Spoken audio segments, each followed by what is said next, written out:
the Healed Father Project with you, where we are healing present, past, and future generations by increasing the peace within families.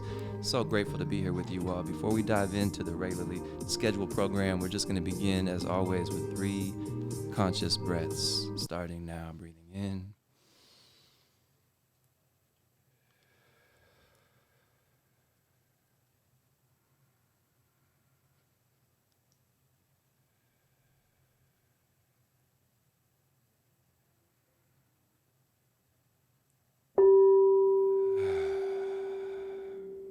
All right, that is it. Presence is awakened. Now, we got some really exciting things to talk about today, y'all, and I'm going to dive right into the things. So this is actually, as I mentioned, an international affair here. We've got someone tuning in from all the way from Costa Rica. Here we are in Michigan, and I would like to just go around and introduce who we have in the conversation here today, starting with my brother here next to me. Yes, thank you, Brother Amani. Peace and greetings, world. My name is Jacob Penny Johnson. I am a 5th-generation Kalamazoo, Michigan resident. I am a father of 2 beautiful children, my 12-year-old daughter, Zay, and my 7-year-old son, Malik. I am currently in a co-parenting relationship, formerly married, went through a divorce, and really want to shout out all the mothers of the world, especially my co-parent, Melanie. But I also help out with a fatherhood program here in Kalamazoo, Michigan called the Fatherhood Network. Yay. Where I work as the director of wellness. And so super excited to talk about this intersection of fatherhood, family, and wellness. Yes. So super glad to be here. Thank you, brother, for helping coordinate. Welcome, my brother. All right, and yes, also we have Brother Tony here tuning in from Costa Rica. Let's let the people know who you are, my brother. Yeah, I appreciate being here. Always a pleasure, always a joy. My name is Tony Nabors. I reside in Costa Rica right now. I'm from Washington State. It's been international for a few years. Went from Washington to Tanzania to South Africa. Now I've been here in Costa Rica since May 2024. I actually have two answers to my age when I became a father. Um, Technically, I was 23, but we actually had a few losses first. So my oldest son, who was here on this planet in this lifetime, I was 27 when he was born. Um, I also am in a very similar place as Brother Jacob in terms of being divorced, co-parenting with my ex here in Costa Rica. Shout out to Malika as well. And I am currently in a non-monogamous, polyamorous relationship with my partner Tina, and we'll actually be celebrating our 1-year anniversary tomorrow. So very grateful to be here in this space. Definitely in a space of just wanting to explore and learn new things and share new perspectives, get outside the box, understand stuff that maybe didn't work, figure out things that are working better in community. And I also own a business called Racial Equity Insights, where I work with individuals and organizations that are authentically wanting to center racial equity and justice in their operations in a meaningful and sustainable way. So again, thank you for having me. Always great to hold space with you, brother, and looking forward to the conversation. Hey, welcome, Tony. Congratulations on that 1 year coming up here. Thank you. Excellent things. And all right, so that leaves me. My name is Amani Gaillard, and I am currently living in between here in Kalamazoo, Michigan, and Costa Rica on the Caribbean side there in Puerto Viejo. I was blessed to become a father when I was 33 years old. Got started a little bit late because I needed to really discover a little bit more about who I am. And then in becoming a father, found out I knew nothing about who I am. And it's an ongoing process, you know what I'm talking about? And so, yeah, that was in 2020 when my daughter, the starseed Indigo, was born. I'm currently with her mother, my spiritual partner, Melissa. And we are figuring it out. We are doing our very best to do the things that we hold important to us, which is, really growing, continuing to expand our awareness of what it means to be parents and to share the gifts that we have and the attainments that we learn through the process with the folks and with our families and our communities. And so, before we dive into the conversation, where, just so you all know, this is really a conversation of 3 individuals who are still very much learning how to navigate the very turbulent sometimes and incredibly blessed waters of parenthood, right? And so what I'd like to do is just ground this conversation in what the research is telling us to give us an idea of just why these conversations are so important. And so, across the United States, nearly 1 in 4 children grows up without a father in the home, almost 25%, right? And for Black families, of course, that impact it carries a significantly heavier weight. And so, in fact, Black children are 6 times more likely than white children to experience parental incarceration. And fathers in our communities face almost 3 times the national rate of postpartum depression. Continuing here with some of these really startling facts and statistics, studies show that when fathers are missing or struggling, children are more likely to face poverty, depression, behavioral challenges, and of course exposures to untold numbers and forms of trauma. So what we're talking about here today is critical, very important. I would say it's a survival state that we're in, and we really want to move from that state that's not necessary. We can be thriving, we will be thriving, and our families, our sons, our daughters, our communities, they depend on fathers who are emotionally regulated, mentally well, and supported in their healing. And so this is why this conversation matters, and we really want this to be a conversation focused on solutions, though. We know now that conversation is needed, that much change is needed and growth is needed. So now how do we go about that is the question, right? And so we've kind of outlined a few different categories because we're looking at this from a very holistic approach, right? Mm-hmm. Our health and our wellness is not any one single silver bullet is going to solve the state of things. It really is. Let's look at all areas of life. And we're certainly not going to figure this all out in this conversation. This is going to be an ongoing thing for us. And hopefully you all can continue through the journey with us. But why don't we begin with something around our mental health. It's probably one of the things that's been the biggest challenge for me in my journey is finding a real balance in mental health. And I am sure a lot of people face different challenges in their own ways with that. But for me, like one of the biggest things that has been a constant source of growth for me has been meditation. Mm. And so,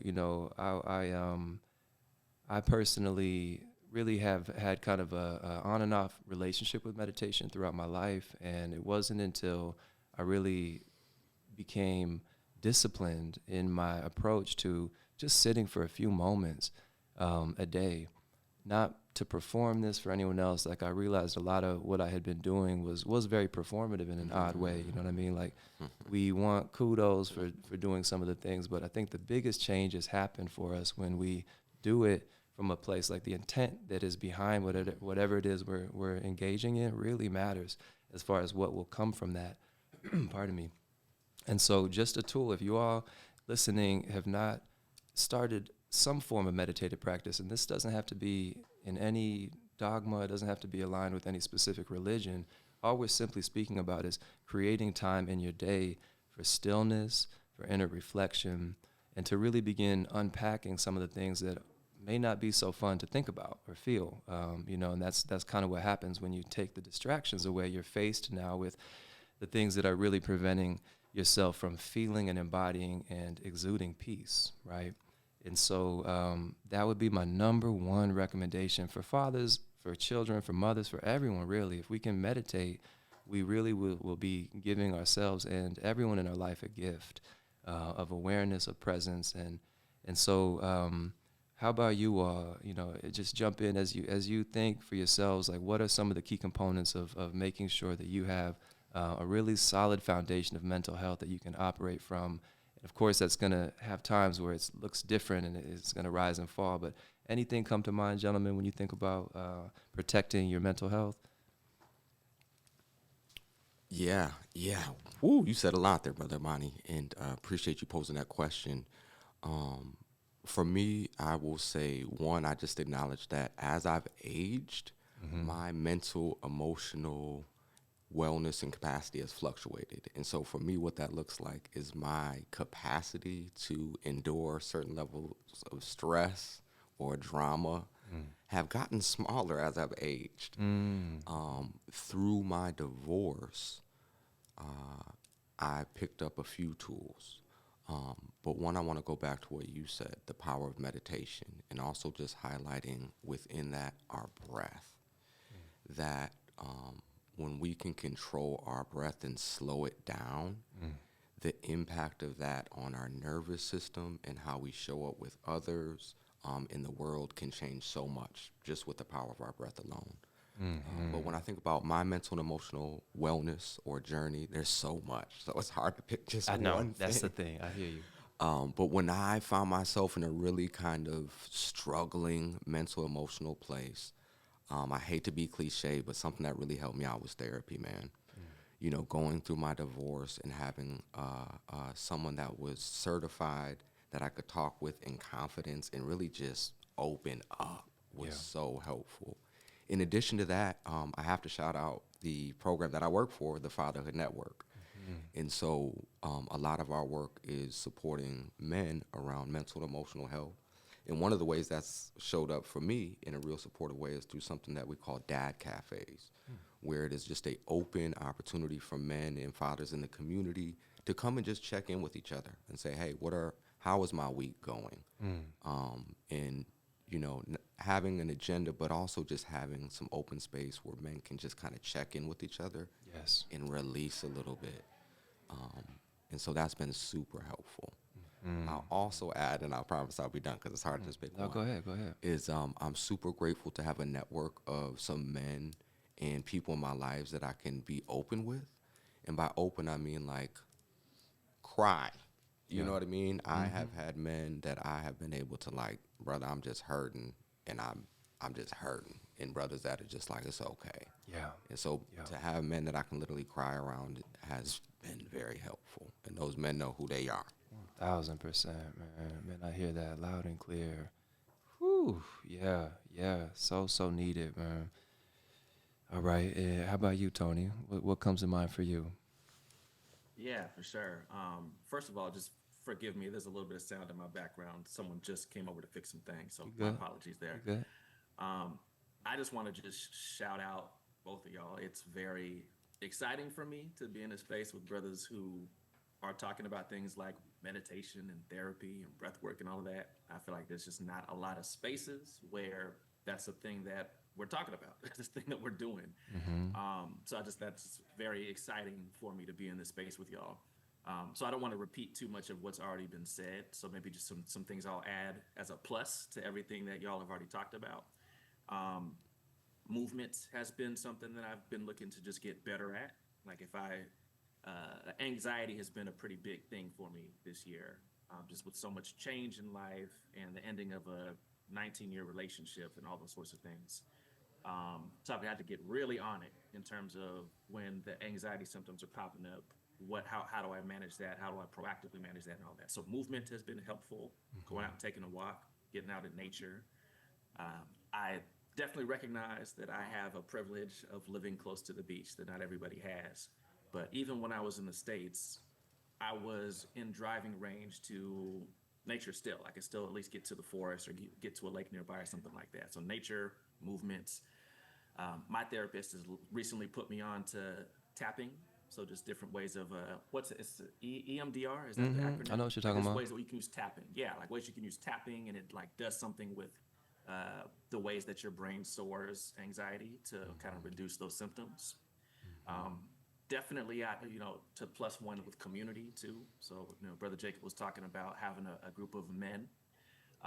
Unfortunately, there are not as many men specifically in the community that I'm in. There's a lot more women, but just even my community of the small number of men, as well as my sisters, have been very helpful. Creativity, I would put that out there too. So writing, making music, just whatever people's creative thing is, that definitely brings forth a lot more joy and bliss rather than sitting on the things that are maybe stressing me out. Probably the biggest thing of all, and Amani, we've talked about this just in our conversations, Yeah. is dealing with my people pleaser, dealing with my nice guy, where that's been such a primary way that I have self-identified is just being a good dude, being a nice guy who's thoughtful. Unlike how a lot of men choose to live in these streets. but I've been sacrificing myself constantly, constantly sacrificing my needs, constantly not being true to my voice, saying yes when it wasn't actually a real yes for me, or not saying no because I didn't want to hurt somebody's feelings. Right. Just ways that I have not prioritized speaking my truth and being 10 toes down on it, even if it might get a negative reaction out of somebody.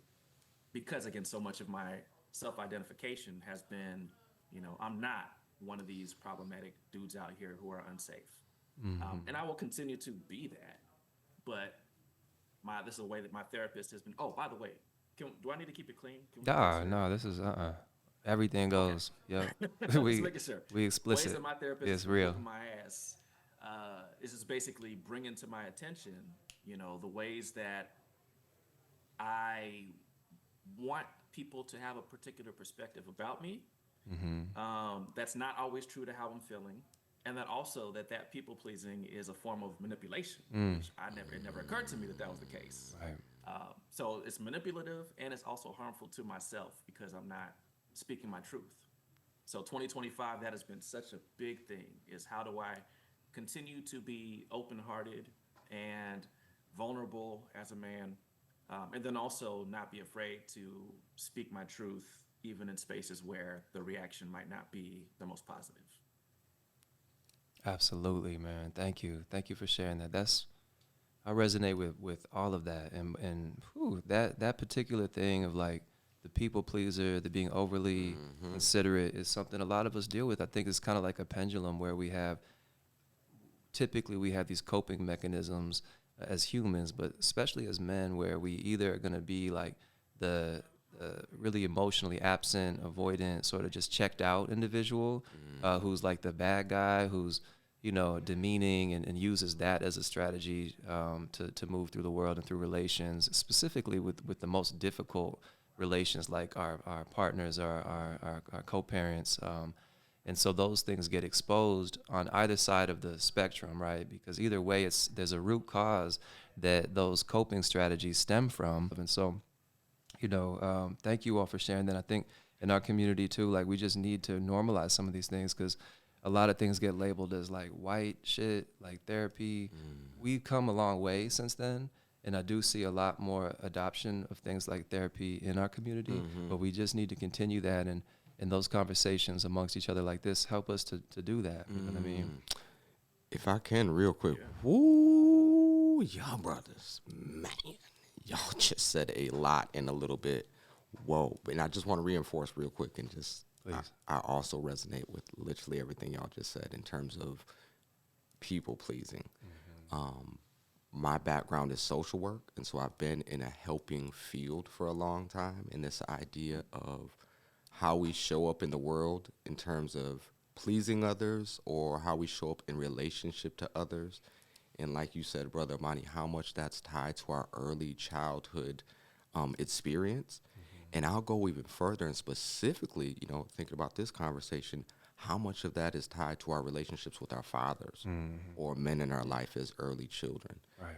And so I would submit that a lot of us, many of us, have daddy issues, which can play out in codependency or a feeling of lacking. And so I realized through my adult life that a lot of my people pleasing, is that little child within me still trying to make my father proud. You know what I mean? Like I'm still wanting just to feel that like you did a good job. You know what I mean? Because maybe I didn't get that as much as I would have liked to.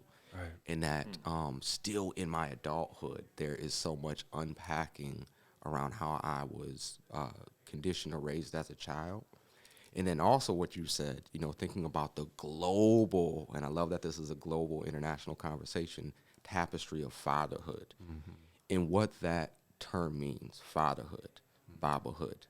You talked about like the roles, the provider, the protector, and understanding that when we talk about our roles of fatherhood and manhood and masculinity, that it is so much tied to our childhood upbringing, our relationship with our father, how that identity was modeled in a healthy or unhealthy way.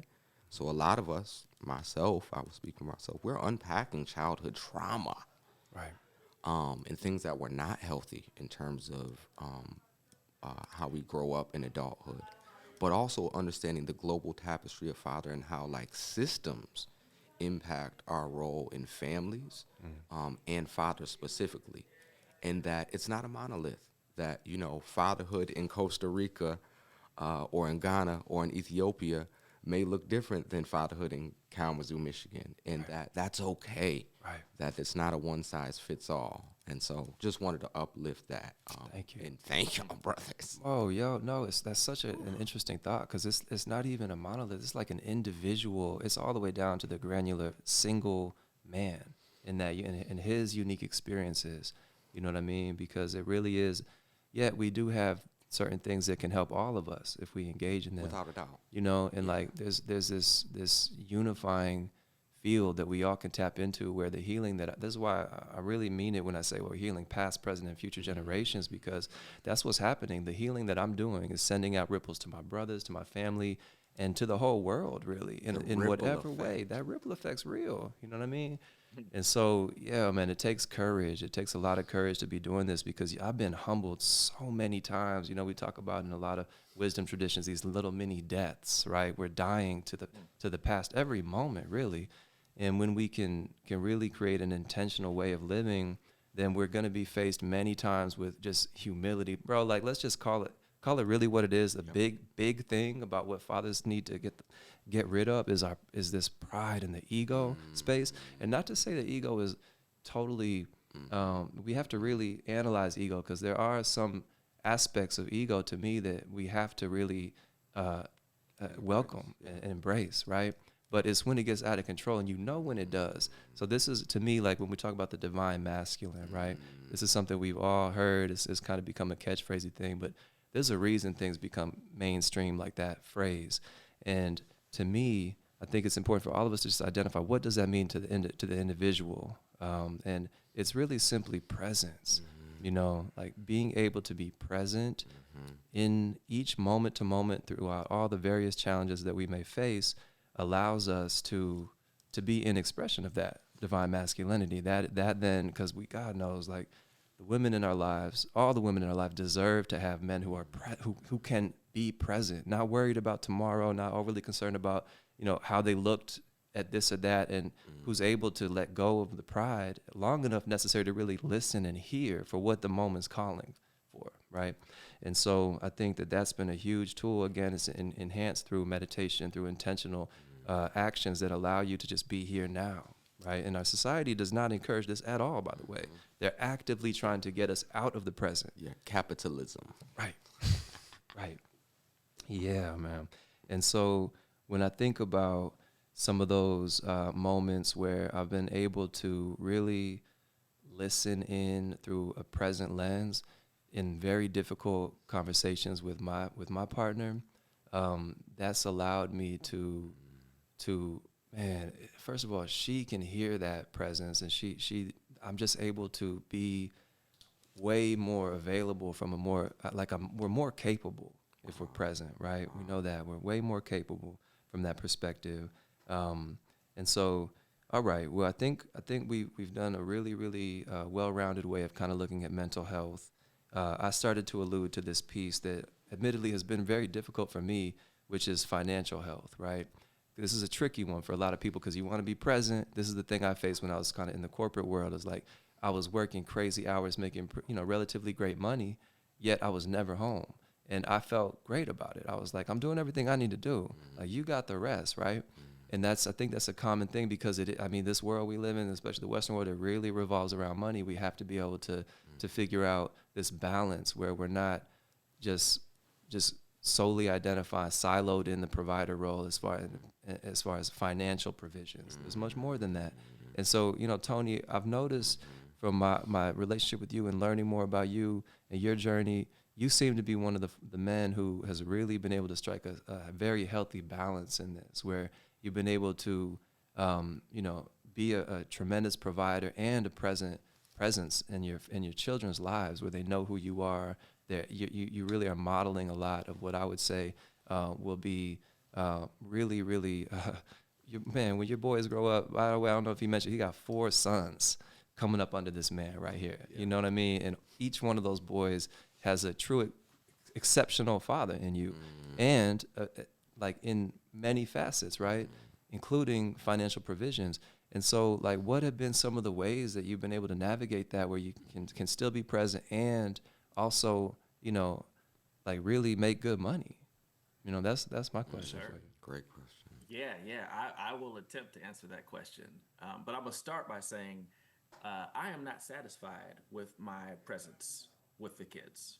Okay. Like, we are physically here, but I am in a space of my healing journey still from the ending of this very long marriage and just the newness of life, that I'm here with my boys, but I want to be more present. I want to spend more intentional time and not just be like here together. So, you know, that we're here. I have a lot of availability. I have to mention that I'm not satisfied with the current level of presence that I have with my kids. And so that is something that is top tier level thing that I am working on in my own capacity, my own Let me just, capacity to be if I may, present. let me just make sure I understand what you're saying. So you're saying like Yeah. physical presence, like they're there with you, but as far as you being able to be engaged and really like involved with Correct. them is the part Correct. that still needs more work. Okay, I see. Correct. Yes. Okay. Yes. That's something I'm not satisfied with that in the present, and that's something that I'm actively communicating in therapy around, and just looking to figure out what does it look like to.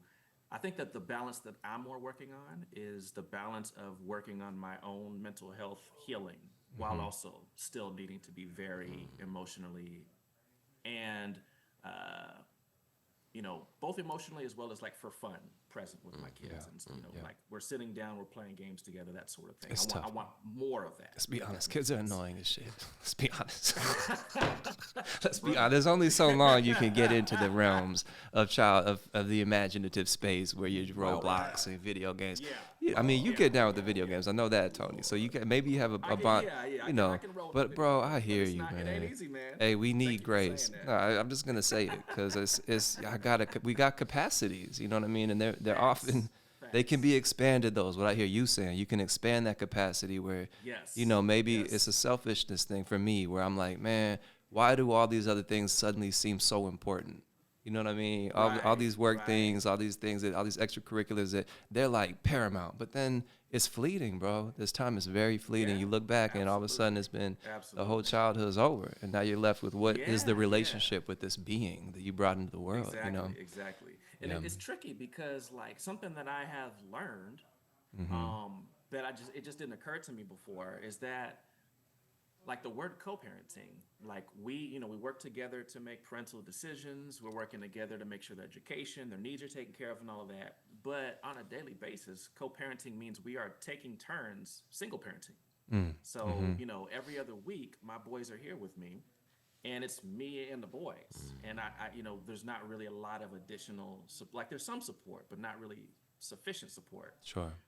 And then, you know, for her, you know, for my ex, when she has the kids, like it's her and the kids, and you know, maybe there's some community and some families and other things like that. But it's definitely like it's a lot to be, you know, solo parenting 4 boys at the same time that all are at different levels and areas of development and needs and emotional connection, when they want hugs and, you know, all these sorts of things. So there's definitely a lot of intentionality, certainly in terms of how I engage with them as boys. So like emotions are very much normalized.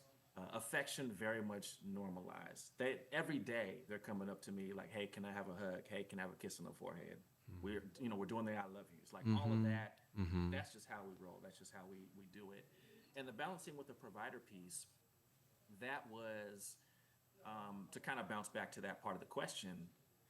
That was a significant mental shift for myself that actually, and we don't got to go too far down the pathway depending on our timing, but that was, I think, a big part of my emergence post my religious background.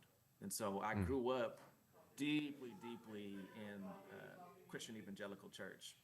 And there were a lot of lessons that I learned that very much externalized power. So it's this, it's this outside force Right. that you need to rely on to, give you all the things that you need. And then when I had a season of realizing that that was no longer a fit for me, then it's like, oh, what do I do now? How do I find success? How do I find thriving? Oh, I gotta believe in myself. I gotta, learn how to like lean on my shoulders to be able to pull that out. Yeah. So it was a lot of shifting in terms of, hey, I know my skill set. I know my brilliance. I know my abilities, and I'm good at a lot of stuff. And I had a mentality at first of, hey, I can do racial justice, equity work, and we're gonna be poor, and we're gonna be struggling. It's gonna be stressful. Or I can do something corporate, make all that cheddar, but I'm gonna hate it and want to jump off a bridge every day. Right. Like those were the two That's things the I was torn right. between. Yeah, a lot of us And face then I had to that. get to a space where I was like, hey, fuck that. I refuse to believe those are my only options. I I have to believe that what I am good at is valuable, is worthy of compensation. It's something Dang. I can lean into and be in my passion zone and also get the money that I need. And so what emerged from that was it changed how I focused on work. I in that period I started my business. I started my entrepreneurship journey. In that period I applied for a job that maybe I wouldn't have even applied for before. It was a director job, a diversity, equity, inclusion director job, and I had not had a leadership title doing that work before. But I knew my shit. Yeah. I know I was really good at it. I'd done leadership. I had vision. I had strategy. I applied for it, nearly doubled my salary Let's go. getting that job. And then, so this was like during the COVID stuff happening. So everything is shutting down. Zoom is suddenly really normal. People are used to working through Zoom. Right. So then, and then people are paying attention to George Floyd, the murder of George Floyd by police. Suddenly organizations are like, oh, we actually really need to care about racial justice and equity. It actually applies to our work, and people are talking about it's important, big. So then I'm getting people, knocking on my, virtual door. And then eventually, before I know it, my entrepreneurship has outpaced my full-time director job in terms of income. Wow. So now I can do this full-time. Wow. But it's in a space where I'm choosing to not be working 40-hour weeks. It's been so much of the mental shift, believing that I am able to make the money that my family needs, that I need so we can thrive, not just survive, but then also refusing to be a slave to my work. And so being able to, even when I have my calendar available for new clients who want to talk to me, it is limited. It's 3 days, and it's maybe 4 or 5 hours of slots that people can choose to sign up with me. Gotcha. If they need something different, they can reach out. We can maybe figure it out. But I intentionally block my availability. In terms of actual teaching, working with clients, it's handfuls of hours per week because I so strongly value time to invest in myself, in my own healing and my journey, as well as time to be able to invest in my children and their needs and their relationship, as well as investing in my community, investing in my relationship, like all these things that I feel are so much more important than a 9-to-5 job. And so I've been able to kind of create some of these things that really started with believing in myself in ways that I had never been taught to do so, especially as a Black man. That's right. Incredible, man. Can we just give it up for brother Tony right there? Yo, man. Incredible achievement and station in life, Tony. That really, really is super inspirational to me, man.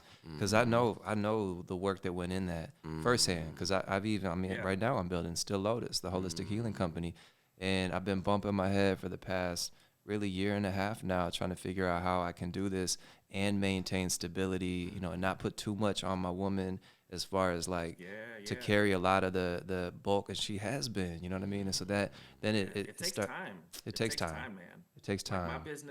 My business was so slow first maybe 2-3 years. Yeah. It was maybe 3 total clients in the first few years. But you were So still it working. You takes still time. had the cash flow coming in from that director job at that point, right? Exactly. I see. I had to still work the full-time gig. Yeah. and then was just still steady building the entrepreneurship. This So reminds me yeah, of man, bamboo. definitely don't be discouraged for sure. Keep at it, keep at it, keep at it. Thank you. Thank you. I will. I don't have a choice. It's my calling now. I'm here. And I Yes, definitely, sir. yeah, it reminds me, that journey reminds me a little bit of bamboo, the way that you may have heard. Like it'll grow, I think a couple years even underground without being seen, zero visible, evidence of this, what's actually taking root. And then when it's ready, springs up, can grow like 40, 50 feet all within a matter of months, or That's a less. great example. And so it definitely, yeah, we have nature to look to when it comes to patience, and things. Nature is never rushing, right? I think there's a lot of wisdom in connecting. I think that's a huge thing. We're closing in on our time here, but we're gonna set up things for more conversations like this and using the elements around us and within us, and leaning on these elements, water, fire, earth, wind, air, ether. All of these things help us to come into greater communion with ourselves and the natural environment, and they make this whole process a lot easier because there's animals too. All of these are our guides in a way. They're all part of the same realm that we exist in, and we can use their wisdom to really inform how we grow and how we heal. It's been a huge part of my journey as far as that goes. And so, man, bro, thank you so much for breaking that down for us, because many of us, myself included, don't know how. It's like a puzzle. I feel like this whole thing of like being able to hit this escape velocity point where you can finally kind of exit the matrix seems damn near impossible until it's not. And people like you really are examples that this can be done. You know what I mean? And so, man, shout out to you for that. Now, I think I just want to be respectful of everyone's time here. And also my laptop's on like 4%. So if we just abruptly drop the call, that's what happened, just so everybody knows. Now, this is a broader thing that I think I may save for the next conversation, where, co-parenting health and even parenting in one family health. Like how can we really create more harmony within the family unit or within the family units in which our children kind of go back and forth between. So stay tuned for that on the next one. Go ahead. Yeah, I'm like, oh man, I know our time is limited. I just want to please don't let me rush you, bro. No. This is going to be an ongoing conversation. Yes, I can tell. That's right. And just so much. And I just want to riff real quick. By all means. One, I just want to give a shout out to a team that I'm representing, the Fatherhood Network. And so within all of this conversation, I think one way that men show up in the world sometimes, or I'll speak to myself, is not in relationship with other men or community as much as we need to be. And so this concept of isolation. And so when we talk about approaching our wellness in a holistic way, when we can get together around other men in community and be strategic and, like you said, intentional, maybe even have a program that has a strategy behind it, that there's power there. And so with that said, I just want to shout out the Fatherhood Network. We are based here in Kalamazoo, Michigan, but we do statewide, national, and are in the territory of doing more international work. And so real quick, the Fatherhood Network is here. We have a goal of helping all fathers maintain healthy, engaged relationship with their children. And keyword healthy. And so we were talking about fathers being present in the lives of our children, and that being present isn't enough. We need to be healthy and present. And so we can be present in transmitting trauma and harm. And we need to be present in transmitting healing and wellness and health. Yes. And so also, what is wellness? Like, how do we define that? And so I'm also a part of an initiative called the National Wellness Alliance, which has informed me a lot around this kind of holistic aspect of wellness. And I just want to riff real quick. But they define wellness as living optimally in your environment. And so understanding how much our environment impacts our wellness, which goes back to work setting, but also our behavioral choices. And so scientists will be like, health outcomes are 70% environment, 40%, 40% behavioral choices. This idea of workplace and how much our relationship to our work or our income impacts our individual health and wellness, but also our family, community, and society health and wellness, specifically amongst the African diaspora, or Black folks in North America. And so when we talk about this economic system and our system of work, We have to acknowledge that there's been some exploitation, that there's been some oppression that have impacted how fathers and families of black and brown fathers and families can build wealth, but also our relationship to work. And so we mentioned most of us are maybe working 40 hours a week if we're working a corporate job, nonprofit, or a typical office job. And so for me, how that shows up in terms of my fatherhood and parenting and co-parenting is it doesn't leave a lot of time to be present with my children. And so if I'm working 9 to 5, but children need to be dropped off to school at 8:30 and they get out of school at 3:30, but I get out at 5, and maybe there's extracurricular, maybe there's dinner. That doesn't leave a lot of time for bonding. Right. And so it's just so important, this idea of being present and going back to our breath and really just slowing down. We live in a fast-paced society. Yes. Where it's go, go, go, go, go, go. And for me, that has burned me out. That has contributed to anxiety, and it's contributed to how I haven't shown up the best for my children. And so this idea of being still lotus is so important, but also understanding that from a holistic perspective, that each dimension of wellness impacts the other. Right. And so whether we're talking about mental, emotional, physical, social, occupational, spiritual, that all of these levers kind of impact each other. But I think at the end of the day, going back to just this idea of how we can show up as men and fathers with regulated nervous systems, so we're not passing on anxiety and stress and trauma to our children if we can. And I think another big part of that for me, and it was already lifted up, in addition to nature and kind of somatics, physical movement, is proper sleep schedule. And so I don't want to go on too much, but for me, that's been a struggle, inconsistent sleep patterns. Same. And how that's affected how I've shown up in work settings, family settings, and social settings. And so at the end of the day, going back to what you had mentioned at the beginning, this idea of ego, and when we can, as men and fathers, be in a space of where we still have a lot to learn, and understanding that we haven't reached this plateau of fatherhood or wellness, but we understand that we always have blind spots, and that when we're in relationship with other brothers who are striving towards wellness, they can help shine the light on our blind spots, and that that's the ultimate goal. That I deal with martial arts, and my instructor kind of says we know perfection isn't necessarily we strive for perfection, but we realize that we're not going to be perfect. But along that journey and that striving, we can reach excellence. So we may not reach perfect health and wellness, but we can reach excellent health and wellness, and excellence in terms of our fatherhood and co-parenting relationship. And so glad to have this conversation. And again, just want to shout out the Fatherhood Network. You can find us on Facebook, social media, fatherhoodnetwork.org. And I'm hoping this conversation continues. This is the beginning. And also just acknowledging the power that we can have conversations around fatherhood, health, and healing across borders. This alone is transmitting some energy, I hope, to others. And so I'm looking forward to the next build. And thank you for letting me riff for a minute. Thank you, fam. Oh, whew. Yes. Just yes across the board, man. I got so many things I want to touch on from that right there. And Fire. You know what I'm talking about. When you hear some wisdom. That's sinking in on me right now. I'm going to have to let that. I'm going to play this back myself and hear that. Yes. Bro, and the wisdom of the international access, that's where we learn these things. Because we've been programmed for generations over here in the United States. And Tony, I know because I've been out there.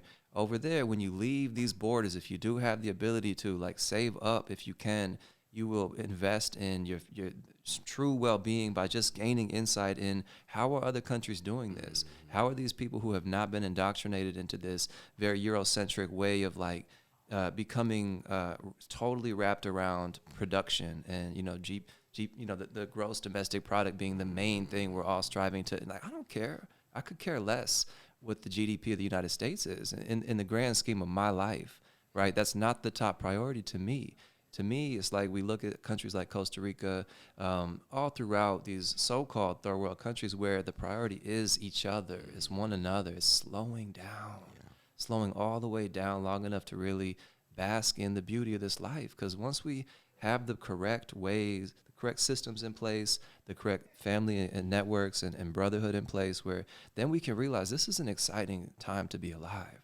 There's a lot of joy that we can be experiencing and pleasure we can be enhancing in ourselves, and that we're missing out on. And I think that as the humans, we're often motivated by incentives. And so just knowing that things don't have to be this hard and we can lean on each other and make one another accountable for that growth, that's the value we have here, right? Yes.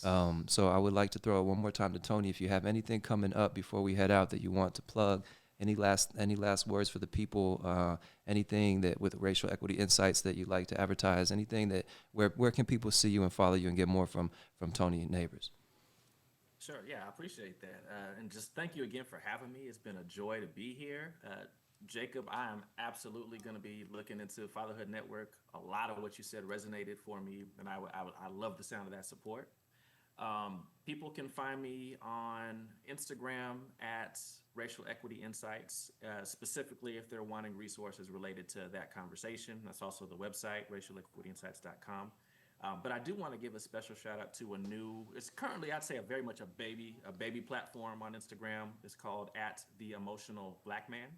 And that's where I'm going to be actually having a lot more of these types of conversations. Just what does it look like as a man to be wrestling with all these types of conversations, parenthood, relationships, vulnerability, mental health, sex, all those sorts of different things. Like, what does it look like to think about and engage those conversations from a more open-hearted space, and not just in the very, there's usually two emotions that men feel like we can have, and that's chilling or pissed.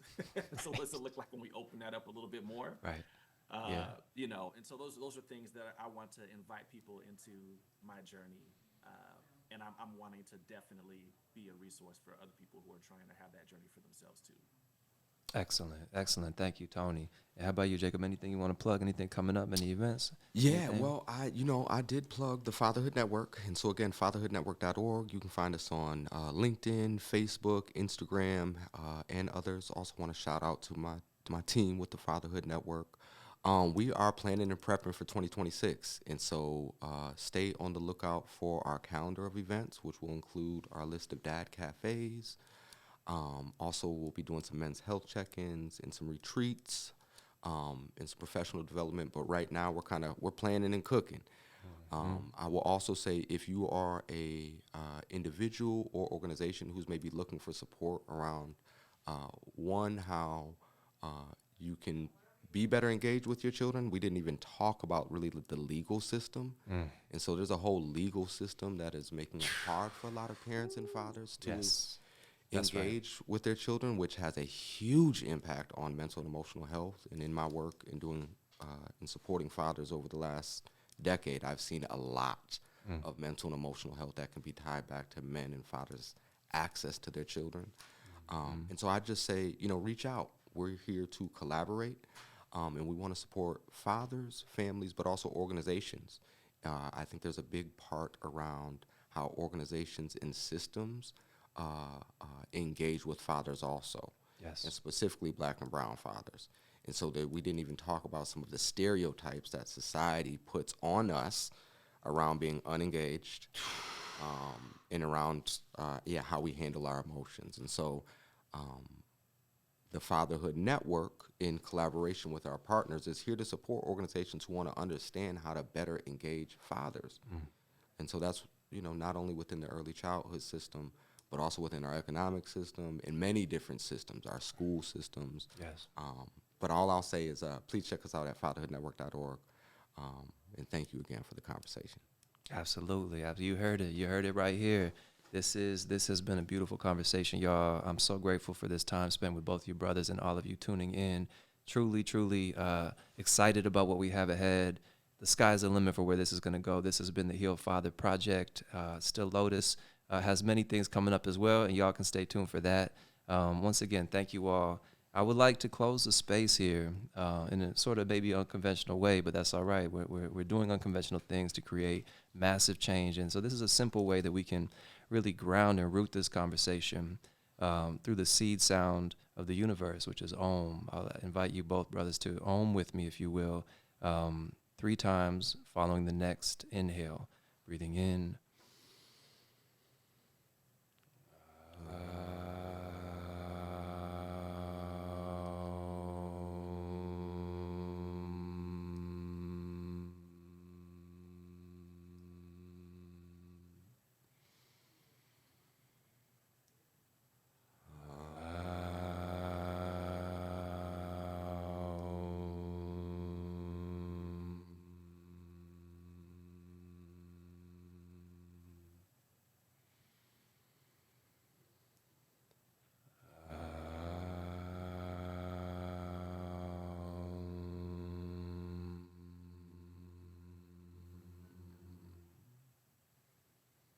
Peace, bliss, I am.